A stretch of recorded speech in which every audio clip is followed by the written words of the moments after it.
Hola, buenos días. Mi nombre es Jonathan Ladino. Hago parte del equipo que se nos asigna el tema de movimientos repetidos para la exposición de riesgos ergonómicos o de peligros ergonómicos. Empecemos con una definición. La definición que tenemos es la siguiente. Un movimiento repetido es una serie de movimientos mantenidos durante un periodo de tiempo que requieren siempre de los mismos grupos musculares, articulares y óseos, y nerviosos también, que esto genera o provoca en la misma zona una fatiga, un sobreesfuerzo muscular, un trastorno de trauma acumulativo, una sobrecarga, dolor y por último una lesión. Para la evaluación de puesto de trabajo por riesgo de movimiento repetitivo requerimos de dos acciones. La primera será identificar la presencia de movimiento repetitivo y la segunda, usar una herramienta para valorar ese riesgo. Para realizar una evaluación de puesto de trabajo por riesgo de movimientos repetitivos, es necesario que conozcamos unos términos para que nos den un contexto y nos ayuden a identificar factores clave y saber qué identificar en el momento de la observación. Entonces, tenemos primero que todo lo que es un ciclo de trabajo. Un ciclo de trabajo es una serie de acciones técnicas que se repiten de la misma manera. Una acción técnica son las acciones necesarias e indispensables para que se dé ese ciclo de trabajo. Por ejemplo, usemos el ejemplo de una persona que está organizando relojes, un relojero. Su ciclo de trabajo, digamos que es el de organizar manillas del reloj. Entonces a él le llega el reloj, los dos componentes de las manillas, y esta persona tiene que ajustarlas.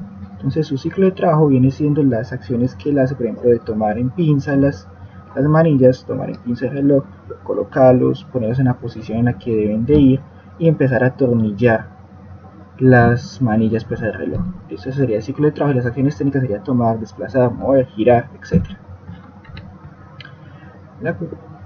Otra cosa que hay que tener en cuenta es el tiempo del ciclo. O sea, es el lapso comprendido entre el momento que inicia el ciclo y el momento en el que termina. Por ejemplo, si nuestro trabajador de relojería tiene que desplazar la mano, tomar de una caja de relojes y de otra caja que está pues lejos de su cuerpo, las manillas, llevarlas hasta donde él se encuentra sentado, ubicarlas, girar, poner las piezas en el sitio, empezar a atornillar y girar, y atornillar pues la primera manilla, girar el reloj, atornillar la segunda y ponerla en una bandeja para que sea empacado. Entonces todo el tiempo entre que él coge las piezas, las pone para hacer su función y entrega, es el tiempo total del ciclo de trabajo. La repetitividad es las características de las tareas que tienen siempre a ser iguales en el ciclo de trabajo. Por ejemplo, tomar, desplazar, girar, entregar, tomar, desplazar, girar, entregar, y así sucesivamente. Luego tenemos que hablar de la frecuencia de acciones, o sea, la intensidad del trabajo, o sea, número de acciones de técnicas por minuto, o sea que tenemos que contar el agarrar, el girar, todo eso, y contar qué cantidad de acciones técnicas se están desarrollando en ese lapso de tiempo. La fuerza es el esfuerzo físico requerido del operador para realizar las acciones técnicas. En cuanto a la fuerza, hay que tener en cuenta si esta es estática o dinámica, o sea, si es isométrica o isotónica. Pero es algo que vamos a ver ya en una de las escalas de medición que vamos a ver más adelante. Tenemos el tiempo de recuperación. El tiempo de recuperación es el periodo de descanso que sigue el tiempo de una actividad. Ese es un factor protector a riesgo repetitivo. Si se tienen unos tiempos de descanso oficiales amplios para que la persona pueda descansar, o no oficiales, digamos que la persona pueda suspender su tarea y tomar algo, esto ayuda a que los grupos musculares o el tejido que ha estado en actividad descanse y se recupere para poder seguir haciendo la actividad, disminuyendo el riesgo de un trastorno de trauma acumulativo que puede generar un trastorno musculoesquelético. Aquí hay una gráfica que nos dice o nos sintetiza la información que hemos visto hasta el momento. Entonces tenemos la evaluación de riesgo, el movimiento repetitivo, tenemos acciones técnicas, entonces valoramos acciones e intensidad. Las acciones a través de las acciones técnicas y los ciclos de trabajo, y la intensidad según el tiempo del ciclo, la frecuencia de acciones y el tiempo de recuperación. Ahora bien, factores que influyen en la repetitividad.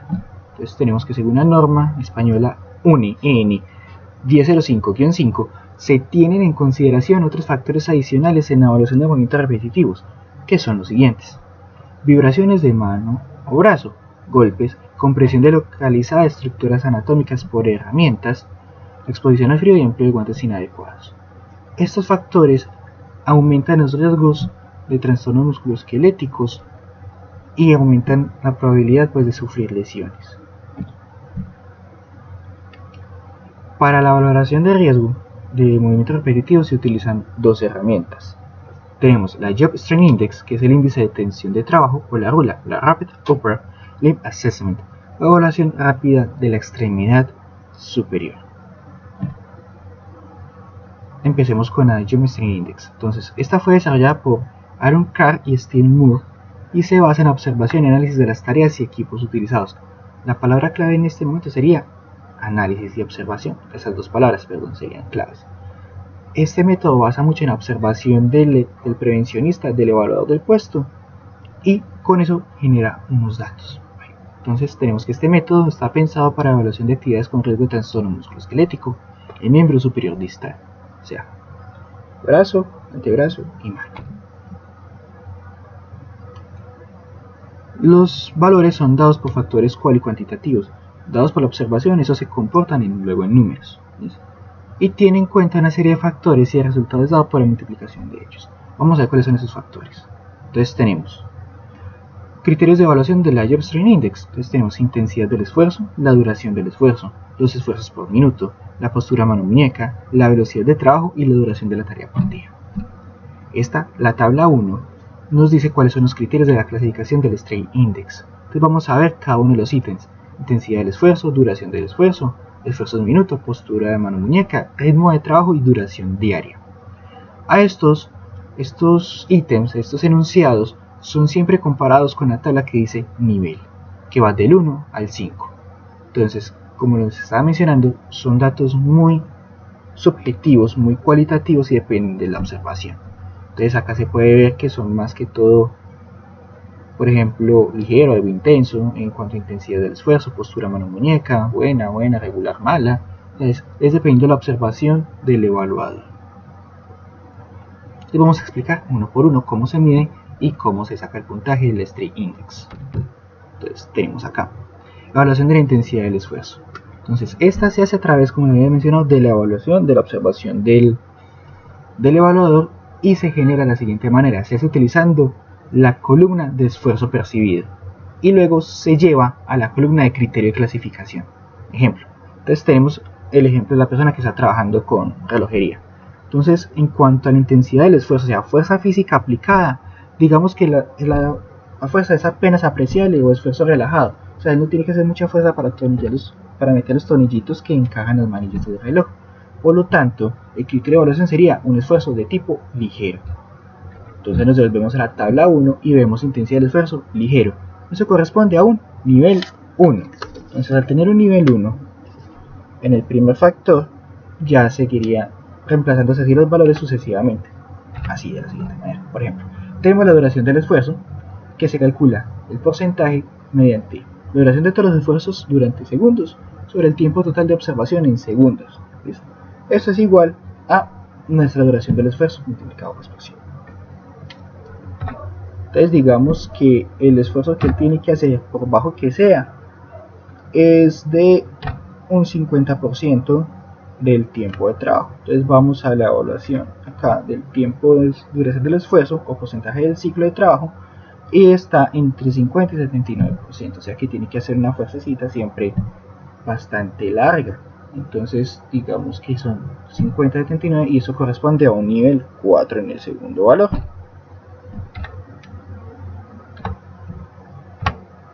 Entonces los esfuerzos minutos se calculan contabilizando la cantidad de esfuerzos realizados por el trabajador en un minuto de observación y se representa a través, pues, ya sea se representa en la tabla y se genera la observación a través de una fotografía, la grabación o la observación del trabajador en escena. Y se devuelve la primera tabla y contamos la cantidad de esfuerzos minuto. Digamos que le toca hacer 2 esfuerzos minuto, o sea, 2 esfuerzos cada uno del 25% del ciclo de trabajo. Listo, entonces digamos que acá tenemos esfuerzo mínimo menos de 4, de 4 a 8, de 9 a 14, de 15 a 19 y mayor o igual a 20. Entonces a él le dio, en este caso, menor de 4. Entonces sería una clasificación de esfuerzo minuto de nivel 1. Otra vez, listo. Continuamos más adelante y vemos ya la evaluación de la postura de la muñeca. Entonces, para calcular la postura de la muñeca se hace a través de un método cualitativo y un método cuantitativo. Entonces, vamos a utilizar la columna de postura percibida, entonces perfectamente neutra, casi neutra, no neutra, desviación acusada y casi extrema. Pero lo podemos medir según la fotografía o la grabación que tengamos sacando los ángulos. Entonces, si tenemos extensión de la muñeca, flexión de la muñeca o desviación cubital o radial, vamos a notar que tiene unos valores. Sacando los valores podemos ver si cumple alguno de esos criterios. Vamos a ir al criterio ya sea bueno, regular, o sea muy bueno, regular, malo, muy malo. Digamos que con el caso del señor tiene la mano en una manera casi neutra, entonces sería un criterio de clasificación bueno. Si nos volvemos a la tabla 1, vamos a ver que bueno corresponde a un nivel puntaje 2. Ahora sigue el ritmo de trabajo. La velocidad del trabajo o el ritmo de trabajo. Entonces tenemos que para la velocidad del trabajo tenemos que ver si es un ritmo extremadamente relajado, o sea, el trabajador se lo pone, digamos que esa persona está haciendo relojes personalizados y tiene que producir 10 relojes en 8 horas. Entonces él va a su ritmo totalmente relajado y no tiene afán de nada para terminar su ciclo de trabajo. O puede que sea un montaje de línea de relojes y tenga que despachar 30, 40, 50 relojes en una hora. Por lo tanto, el ritmo de trabajo va a ser mucho más intenso. Entonces, dependiendo qué tan rápido, o sea, qué tan según la escala de velocidad percibida, entonces dependiendo si es un ritmo extremadamente relajado o apresurado pero capaz de mantenerlo, va a tener un criterio de evaluación, un criterio de clasificación que es la columna izquierda de muy lenta, lenta, regular, rápida, muy rápida. Digamos que sea una línea de montaje y esta persona tenga que ir apresurada pero capaz de mantenerlo, o sea, una velocidad rápida. Nos volvemos otra vez a la tabla 1 y vamos a ver que el ritmo de trabajo, diciendo que sea rápido, le corresponde un nivel 4. Entonces tenemos un 4. Y la duración diaria en horas se hace pues calculando, como dice acá, cuánto tiempo estos ciclos de trabajo corresponden a su jornada laboral. Digamos que el puesto de él es simplemente montar manillas, nada más. Entonces eso sería que de sus 8 horas laborales, él tiene la obligación de generar esto. Entonces tenemos un 8 acá, para un nivel 5.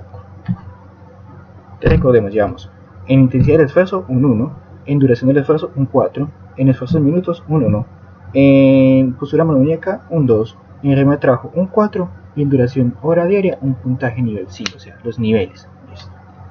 ¿Para qué son importantes estos niveles? Simplemente, ya después de tener todos estos valores, nos venimos a esta tabla, los factores multiplicadores del Strength Index, y son simplemente reemplazados.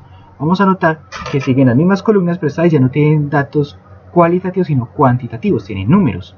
Tenemos que la intensidad del esfuerzo va del 1 al 3, que la duración del esfuerzo va de 0.5 a 3, que el esfuerzo en minutos va de 0.5 a 3, que la postura muñeca de 1 a 3, que el ritmo de trabajo de 1 a 2 y que la duración diaria va de 0.5 a 1.50. ¿Qué hacemos? Tomamos los puntajes que simplemente nos dio la tabla de clasificación y los reemplazamos por ese 1, por ese 0.5, por ese 2, por ese 1, o sea, lo que nos vaya dando la tabla, y multiplicamos esos factores con la siguiente fórmula. Entonces tenemos que la intensidad del esfuerzo, los números dados, por duración del esfuerzo, por esfuerzo en minuto, por postura mano-muñeca, por velocidad de trabajo, por duración diaria, es igual al puntaje Strength Index. Este puntaje, si es menos de 3 o igual a 3, va bien. El puesto de trabajo es un puesto seguro y las probabilidades de generar trastorno musculoesquelético son mínimos. Pero si la puntuación Strength Index es igual a 5 o superior, ya hay que hacer intervenciones, y si es igual o mayor a 7, son puntuaciones extremadamente peligrosas, es un puesto con mucho riesgo, con mucho peligro de generar trastornos musculoesqueléticos. Ahora está el otro método, el método Rula.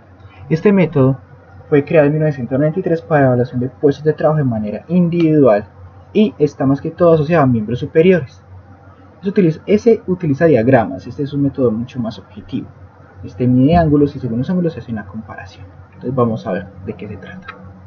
El método Rula vigila ciertos factores de riesgo, que son estos: el número de movimientos, el trabajo estático muscular, la fuerza aplicada, las posturas de trabajo determinadas por equipos de mobiliario y el tiempo de trabajo sin pausa. Para eso, él método Rula divide el cuerpo en dos segmentos, segmento A y segmento B. El A está es el miembro superior, el brazo, antebrazo y mano, y el segmento B, el cuello, el tronco y las piernas.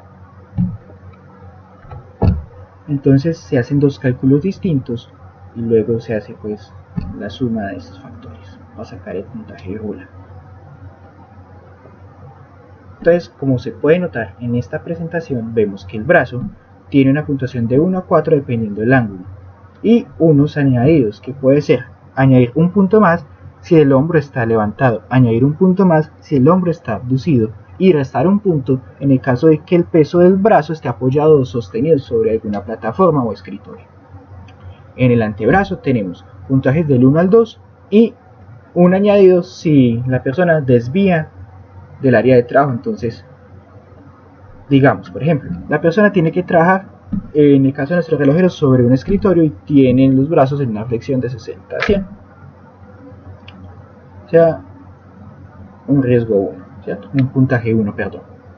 Pero le toca desplazar las manos y alejarlas de la línea media mucho para alcanzar los relojes y las manillas que están a su lado derecho.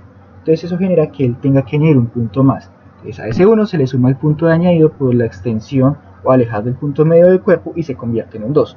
O digamos que el trabajador tiene que hacer, la mesa está muy elevada y tiene una flexión de más de 100 grados, acercándose pues a la parte superior, la parte cefálica, y tiene que alejarse también de la línea media del cuerpo, toma las piezas del reloj y ponerlas en la zona central para hacer su trabajo. Entonces tendríamos que el antebrazo recibiría una puntuación de 2 más el añadido que sería un 1. Entonces la puntuación total del antebrazo sería un 3. Cuanto a la muñeca, tenemos 3 puntos posibles y añadir uno más, o sea, en el caso de desviaciones radiales o cubitales, y nos generaría un máximo de 4 puntos. El giro de muñeca solo tiene 2 puntos posibles: 1 si hace medio giro, o 2 si hace un giro completo. O sea, de pronación, supinación, mejor dicho. El valor numérico siempre más bajo va a corresponder al menor riesgo de desarrollar trastornos musculoesqueléticos en todos los ítems, ya sea en el brazo, en el antebrazo, en la muñeca o en el giro de muñeca. Lo mismo aplica para el segmento B del cuerpo. Entonces tenemos el cuello, dependiendo de la inclinación, recibe un puntaje de 1 a 4, siendo el máximo un puntaje de 6 si el cuello está girado y si el cuello está inclinado. El tronco, dependiendo de su inclinación, recibe un puntaje también de 4, con 2 añadidos, o sea que el puntaje máximo puede llegar a 6. Las piernas simplemente tienen 2 puntos posibles, 1 o 2. 1 si las piernas están bien puestas sobre la tierra o sobre una superficie ergonómica que ayuden a liberar la presión y la contracción muscular de tener que sostenerlas, y eso en una superficie rígida y la postura equilibrada. O 2 si simplemente esas condiciones no se cumplen. Ahora bien, ¿cómo se hace el cálculo en el método Rula? Como podemos ver, primero siempre se empieza calculando el brazo, o sea, la zona central del cuerpo proximal a la zona distal. El brazo tiene un puntaje máximo de 6, como habíamos visto. Entonces digamos que en este caso, digamos simplemente que llegamos a 4. Listo. Luego ese puntaje va a una puntuación de antebrazo de 2. De los 3 que tiene posible, ¿cierto? Flexión extensión más la abducción. Digamos que sea 3, que se tiene que alejar de la zona media del cuerpo. Ya luego no nos interesa más, sino todo lo que coincida con esa línea. Todo lo que coincida con esa línea del 3. Ya los datos correspondientes a nivel horizontal del 2 y del 1 de la zona del brazo 4 no nos interesa. Nos interesa es todo lo que coincida con ese 3. Listo. Ahora vamos a puntuar la muñeca con un máximo de 4 puntos posibles. Entonces bajamos ese 4, ese 3 y coinciden ellos en el 6, diciendo que tiene que hacer giros de muñeca. ¿Listo? Entonces tiene que hacer giros de muñeca porque tiene que atornillar las cosas. Listo. Entonces tenemos un puntaje de 6. Ese sería el primer valor, el valor de la extremidad superior. Lo mismo pasa con la extremidad inferior. La puntuación del cuello es primero, luego sigue la del tronco y por último la de las piernas. Eso nos va cerrando el sector de búsqueda. Entonces digamos que el cuello nos dio un 3. Listo.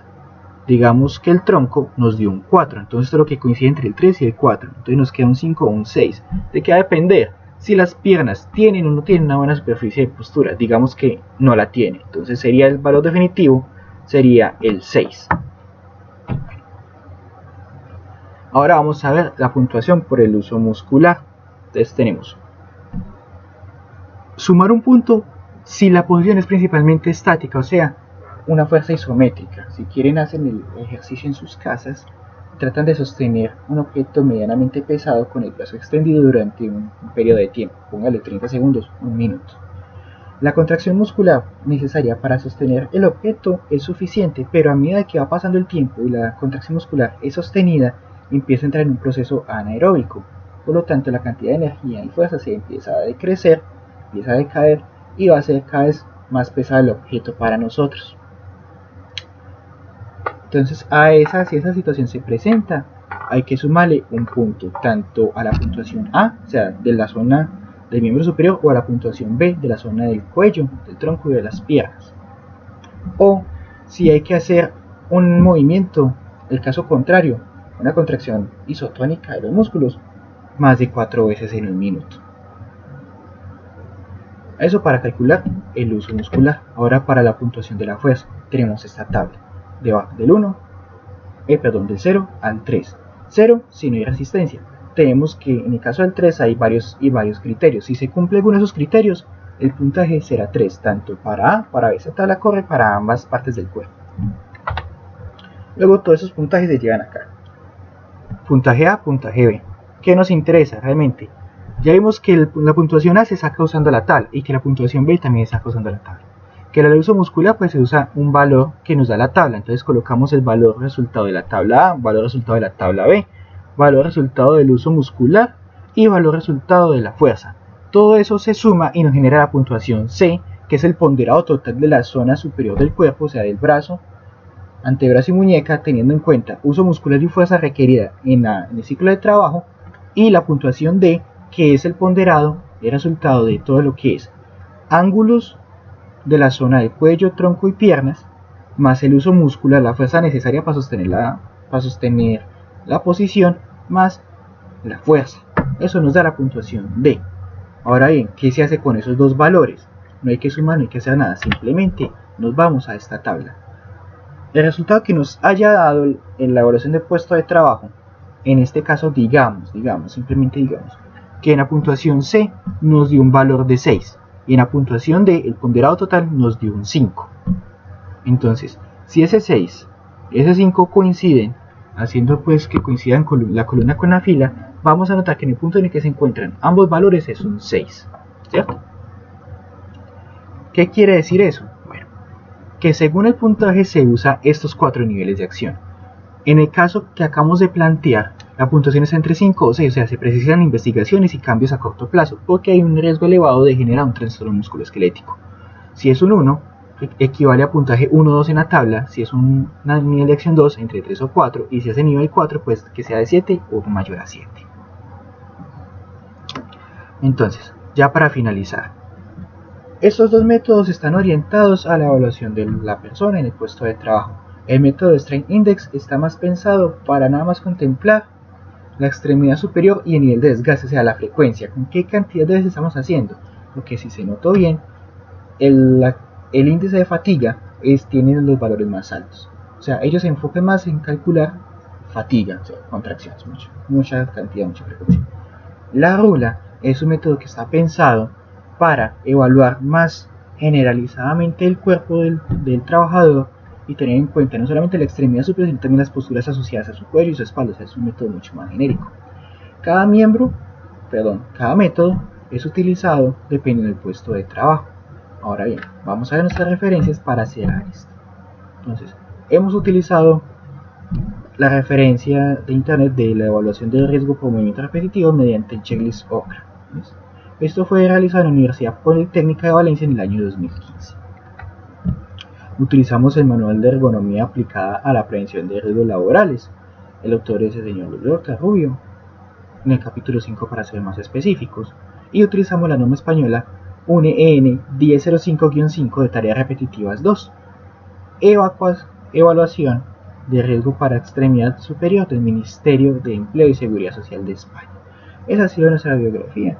y ha sido pues el tema que nos ha sido asignado. Esperemos, tenemos pues el deseo de que haya sido entendible. Muchas gracias.